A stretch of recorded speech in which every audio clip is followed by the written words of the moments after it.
Colon वर्गीकरण के तीसरे हिस्से की बात की। तीसरा भाग क्या है? आपको शायद पता होगा कि कॉलन क्लासिफिकेशन एक ही किताब है और इस एक किताब के 3 पार्ट है। तो जब आपके पास कॉलन होती है, कॉलन को आप ध्यान से देखेंगे तो 3 पार्ट आपको देखने को मिलता है और तीनों में पेज नंबर वैसे डाले हैं। जैसे पहली किताब का पेज नंबर 1.1 से स्टार्ट है ना, फिर सेकंड पार्ट है उसका पेज नंबर 2.1 से स्टार्ट है, तीसरी आपको 3.1 से। तो कॉलन एक ही किताब है और एक ही किताब के अंदर जो है 3 अलग-अलग भाग हैं। तो पहला भाग क्या है मैं आपको यहाँ पर तो थर्ड की बात करें तो पहला भाग क्या है? तो पहला भाग जो है वो रूल्स से संबंधित है, नियम लिखे में। कॉलन का पहला भाग क्या है? तो आप रूल्स हैं। आप रूल्स पढ़ेंगे, आपको समस्त चीजें आपको मिल जाएगी, कौन-कौन सी क्लास है आपका या किन-किन क्लासेस के अंदर क्या-क्या फार्मूला लगाया गया, क्या रूल्स हैं आपको। तो वो हर क्लास से संबंधित रूल्स किताब के पहले भाग में सारे के सारे नियम दे रखे हैं आपको।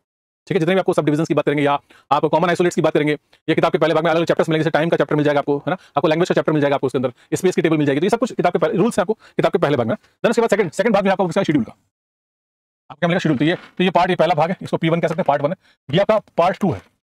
और तीसरा भाग जो है वो क्या है? क्लासिकल एंड क्या लिखा हुआ है? सैक्रेड बुक्स लिखा हुआ है, यानी कि ये क्लासिक और पवित्र पुस्तक है। तो ये क्या है बेसिकली? इसका readymade, READY, readymade, it's readymade number.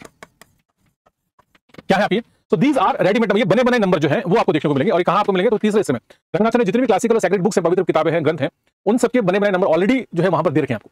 सबसे पहले क्योंकि रंगनाथन जब क्लासिफिकेशन स्टार्ट किया था तो उन्हें ये लगता था कि मैं क्योंकि वेस्टर्न क्लासिफिकेशन को नहीं अपनाना चाहते थे, वो DDC को नहीं अपनाना चाहते थे, वो इसलिए उन्होंने जब कॉलन को लिखा तो कॉलन को लिखने के बाद उनको लगा कि नंबर किसी से बनेंगे शायद नहीं बनेंगे, लेकिन उन्होंने स्वयं से अपने आप से जो है नंबर बनाकर किताब लिखा। आज भी कॉलन क्लासिफिकेशन देखें तो सैक्रेड बुक्स आपको मिलेगा। तो ये व्यवस्था आपको कॉलन क्लासिफिकेशन के 6th रिवाइज एडिशन के अंदर आपको जो है देखने को मिलेगी, तो आप वहां पर देख सकते हैं।